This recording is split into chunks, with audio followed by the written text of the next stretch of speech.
우리가 여기 가지고 온 것은 하나님의 은혜입니다. 오늘 특별히 맥주 감사주일로 예배 드리는데 첫 열매를 드리라라는 제목으로 하나님 말씀 함께 나누도록 하겠습니다. 첫째, 맥주절을 감사하라. 둘째, 자녀들에게도 감사를 가르치라.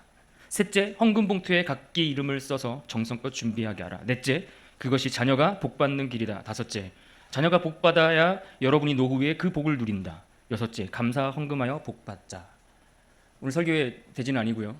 어떤 분이 기독교 방송에서 이 맥주절과 관련해서 설교하시는 말씀을 듣고 너무 안타까워서 우리 기독교 신앙이 점점 참된 본질과 의미를 놓치고 점점 무속신앙으로 빠져가는 것 아니냐 염려하며 안타까워하며 어떤 교수님이 글을 남기신 것을 제가 보았습니다. 오늘은 우리가 맥주감사주일로 지킵니다. 여러분은 이 맥주감사절로 지키는 이 절기에 관해서 여러분 그것이 의미하는 바가 무엇인지를 잘 알고 계십니까?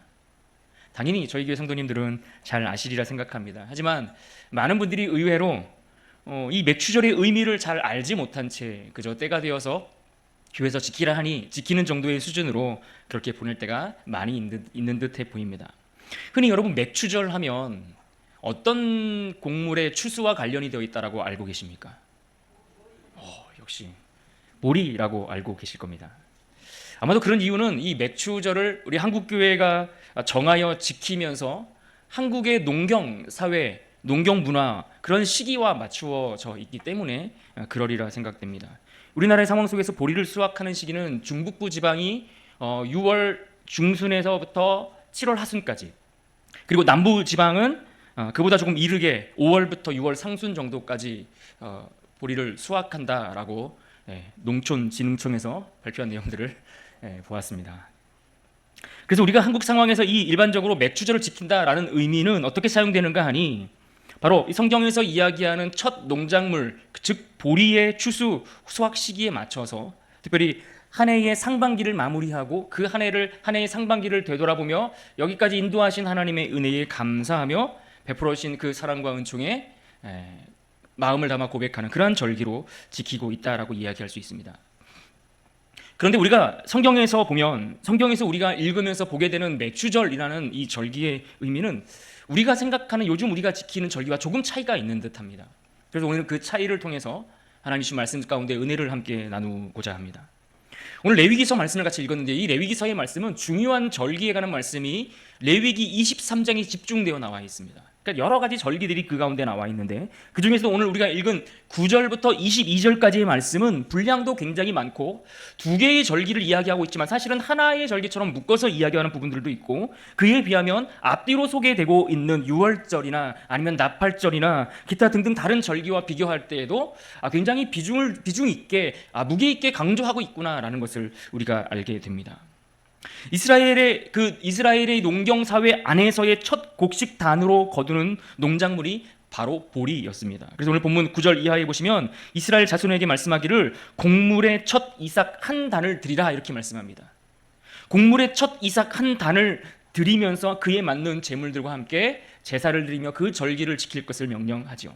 10절 말씀을 같이 한번 읽어볼까요? 10절 말씀입니다. 시작. 이스라엘 자손에게 말하여 이르라. 너희는 내가 너희에게 주는 땅에 들어가서 너희의 곡물을 거둘 때에 너희의 곡물의 첫 이삭 한 단을 제사장에게로 가져갈 것이요.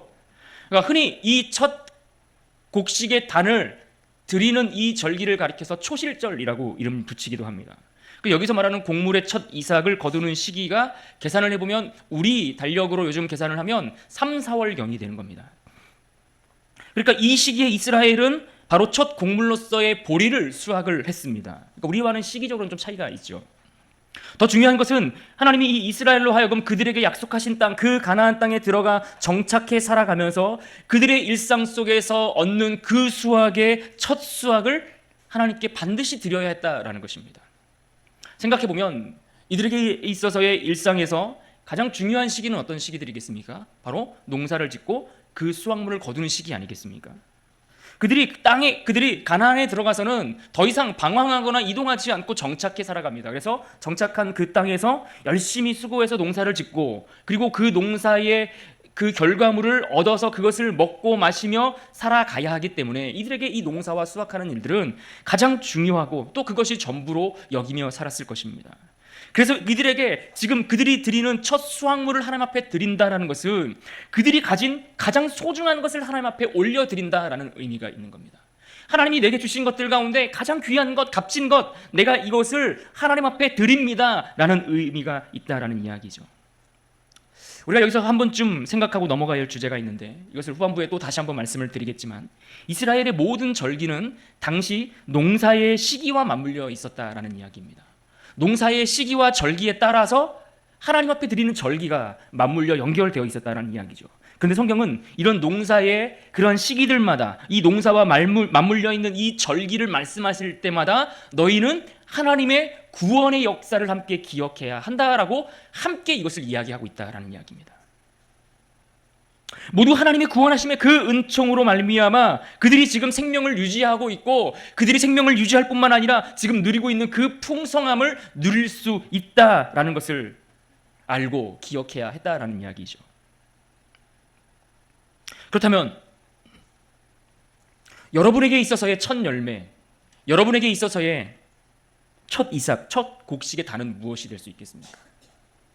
이스라엘은 이 절기를 지킬 때마다 하나님이 그들에게 허락하신 첫째 장자, 그리고 가축들 가운데 처음 태어난 것, 심지어 첫 열매조차까지도 하나님께서 구원하여 주셨기 때문에 생명을 누리고, 하나님께서 구원하여 주셨기 때문에 그 풍성함을 누리고 있다라고 생각하며 살았습니다.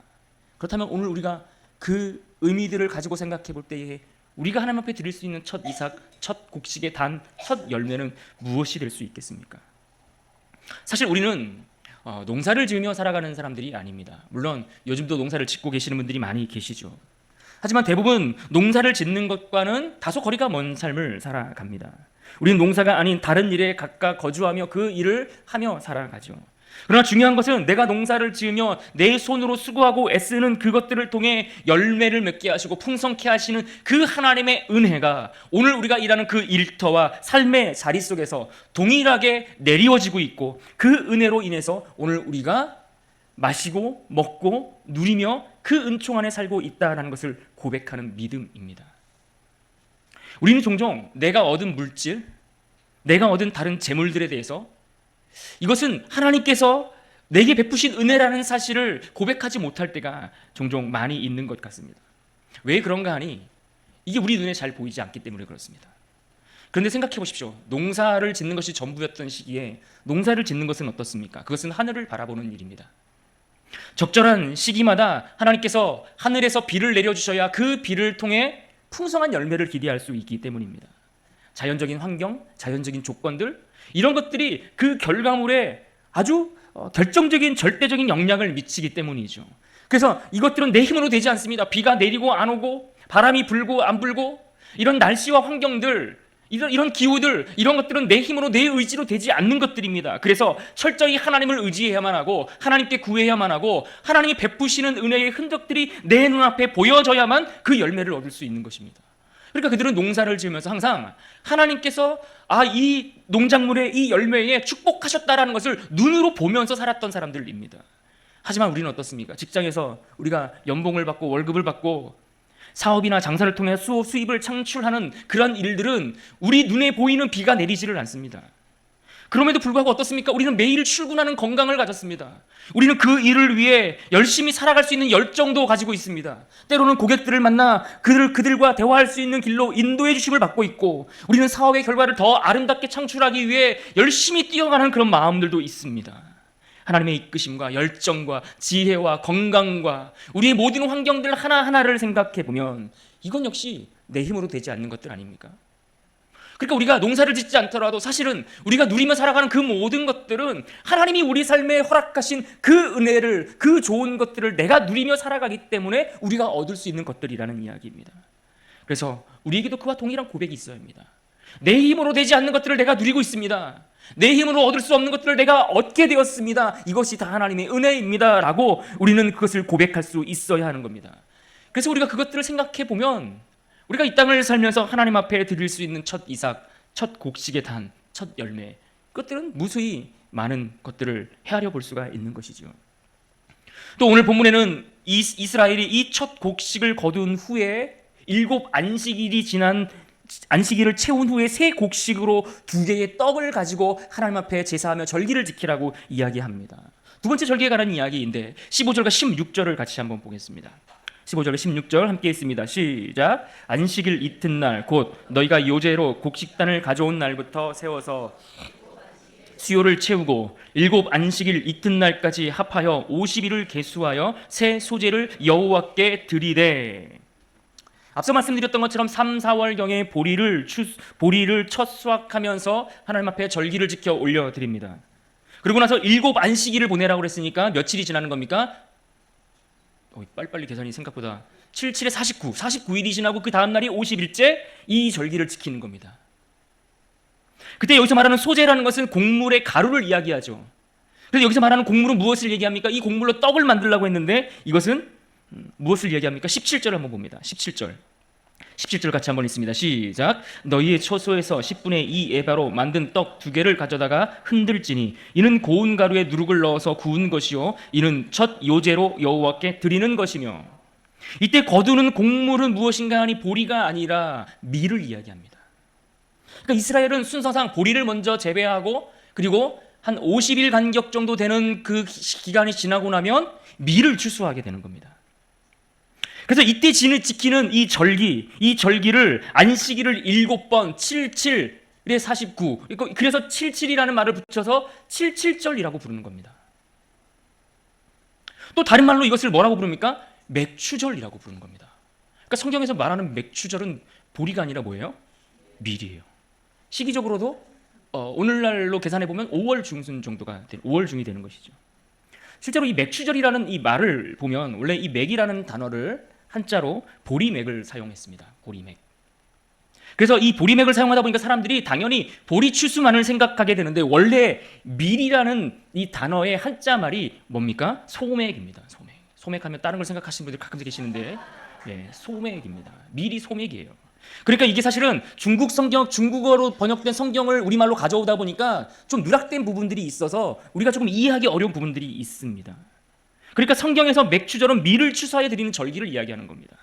또 50일째 지키는 절기라고 해서 여기다가 어떤 말을 붙입니까? 열을 순자라는 말을 붙여서 오순절이라고도 부르는 겁니다.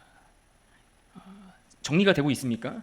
정리를 해보면 보리 추수 후에 49일을 채우고 그 다음 50째 되는 날에 밀을 추수하여 떡을 만들어서 올려드리며 지켰던 절기가 맥추절, 또 다른 말로 77절, 또 다른 말로 오순절이라고도 부른다라는 이야기입니다. 확실히 이해하셨죠? 네. 여러분 진짜 중요한 대목은 여기서부터입니다. 하나님이 이처럼 우리의 삶에 드려지는 모든 열매의 첫 것을 하나님께 드리라라고 말씀하죠. 그러니까 보리를 추수할 때나 밀을 추수할 때나 너희들이 삶에 거두는 모든 열매의 첫 것은 하나님의 것이다라고 선언하셨습니다. 하나님께서는 이 절기를 통해 우리가 누리는 그 모든 것이 하나님의 것임을 고백하고 인정하고 그것을 하나님께서 받으신 후에야 비로소 너희 손으로 얻은 그것을 먹고 마시고 너희가 가지고 있는 것을 누릴 수 있다라고 그렇게 가르쳐주고 있는 것입니다. 그때야 비로소 자신들이 지은 그 농사의 결과물들을 마음껏 먹을 수 있었다라는 이야기이죠.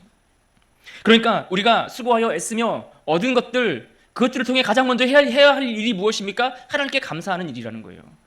그 감사의 이유가 무엇입니까? 이것이 하나님께로부터 왔음을 고백하는 우리의 신앙과 믿음의 고백인 겁니다.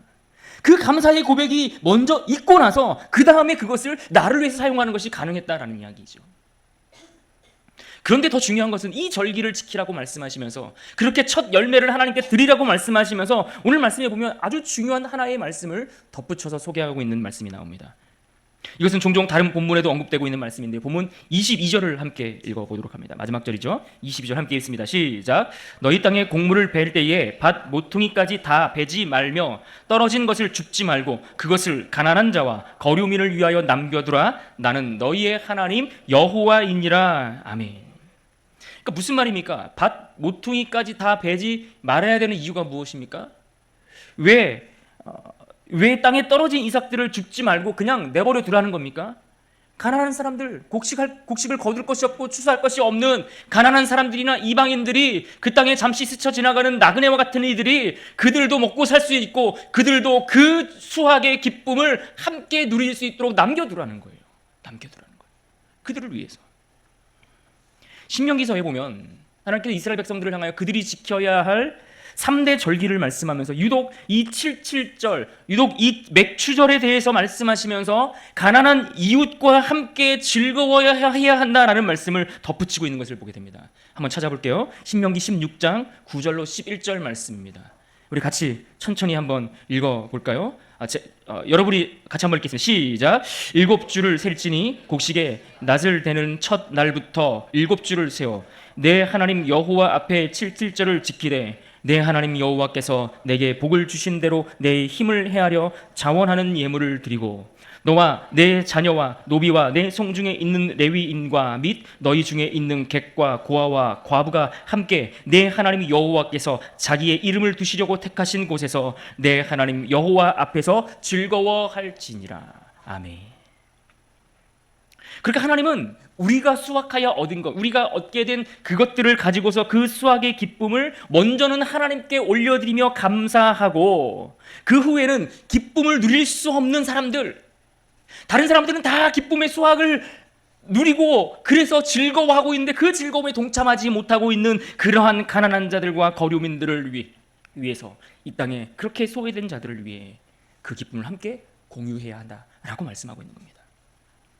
내가 가진 기업에서 내가 소유한 땅에서 수확물을 얻었지만 그것을 다 내 것이라고 주장하지 말라는 말씀이에요. 하나님께서 주신 것이기에 하나님께 올려드리며 그것을 고백하고 또한 그 기쁨을 누리지 못하는 자들에게 함께 나누라 말씀하고 계시죠. 여러분, 우리는 이 말씀 앞에 고민해야 합니다. 그리고 그 고민의 결과들을 가지고 실천할 수 있어야 합니다. 여러분의 주머니가 나만을 위해서 사용되지 않고 흘러갈 수 있는 물꼬를 터 주어야 한다라는 말씀입니다. 하나님은 그러라고 내게 복 주셨다라고 말씀합니다. 저는 개인적으로 이 말씀을 준비하고 연구하면서 우리 교회는 그런 이 말씀을 어떻게 실천해야 될까? 나는 개인적으로 이 말씀을 어떻게 실천해야 될까? 이런 생각과 고민, 이런 거룩한 부담을 안게 되었습니다. 그저 누군가에게 베풀고 물질을 흘려보내는 일은 대형교회만 할 수 있는 일들입니까? 교회가 좀 작고 규모가 좀 작으면 남들에게 이 기쁨을 흘려보내는 일이 불가능한 일일까요? 하나님이 우리를 통해서 우리만을 위해서 하실 수 있는 일들을 반드시 우리에게 허락해 주시지 않았을까요?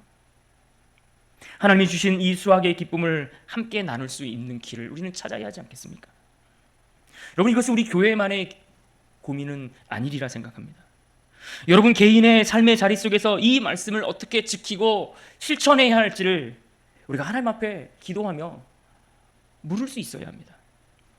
하나님, 우리가 우리 창고에만 쌓아둘 것을 말씀하지 않고 우리의 가진 것을 통해 하늘나라, 하나님 나라의 그 창고에 쌓아두기를 하나님은 기대하고 바라신다는 건 여러분 잊지 마시기를 부탁드립니다.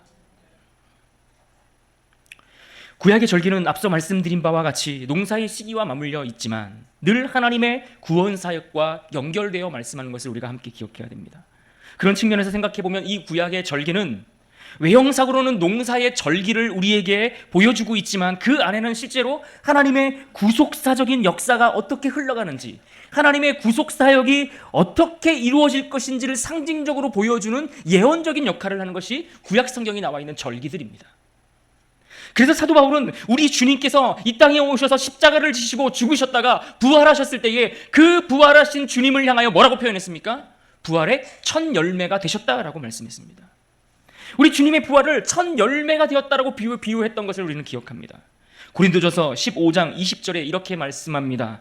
그러나 이제 그리스도께서 죽은 자 가운데서 다시 살아나사 잠자는 자들의 첫 열매가 되셨도다. 우리 주님이 첫 열매로 하나님께 올려드리는 바 되었다라는 이야기입니다. 바울은 지금 오늘 우리가 살펴보고 있는 이 본문의 말씀을 배경으로 이와 같은 말씀을 전하고 있는 것입니다. 그런데 우리 주님이 부활하신 이후에는 어떤 일들이 또 벌어졌습니까? 주님이 부활하시고 나서, 주님이 십자가에 달리시고 부활하시고 나서 50일이 지난 그때에, 바로 오순절이 되던 그때에 마가의 다락방에 모여있는 사람들에게 어떤 일들이 벌어졌습니까? 하나님의 백성들에게 성령이 임하는 사건이 일어났습니다. 그렇게 오순절에 마가의 다락방에서 부활의 첫 열매 되시는 주님으로 말미암아 시작된 그 열매가 오순절에 성령 강림으로 인하여 성령이 그들에게 임하셨고 그것으로 교회가 시작되었다는 거예요. 여러분, 교회는 그렇게 시작된 겁니다. 그러니까 우리가 맥주절을 지키라는 이 의미는 단순히 하나님께서 우리의 육신의 양식을 주셔서 내 배를 배불리게 하시는구나, 그 은혜에만 감사하는 것이 아니라, 이날은 우리에게 성령을 주셔서 우리의 심령 가운데, 죽어있는 우리 영혼 가운데 솟생케 하시고 생명을 불어넣으시고 성령의 거룩한 영으로 충만케 하시고 만족케 하시는 그 은혜에 동시에 함께 감사해야 하는 날인 것입니다. 물론 우리가 지키는 시기가 시기적으로는 차이는 있지만 이 의미를 우리가 함께 알고 기억하며 감사해야 한다는 이야기입니다. 그런데 더 놀라운 일은요, 이 사도행전에서 성령 강림하는 그 사건을 소개하고 그렇게 교회가 시작되었는데, 그렇게 교회가 시작된 그 사건 이후에 바로 다음 이어지는 말씀이 이러한 말씀입니다. 사도행전 2장 43절로 47절 말씀 한 절씩 교독해 읽습니다. 43절에서 47절입니다. 제가 먼저 읽습니다. 사람마다 두려워하는데 사도들로 말미암아 기사와 표적이 많이 나타나니, 또 재산과 소유를 팔아 각 사람의 필요를 따라 나눠주며,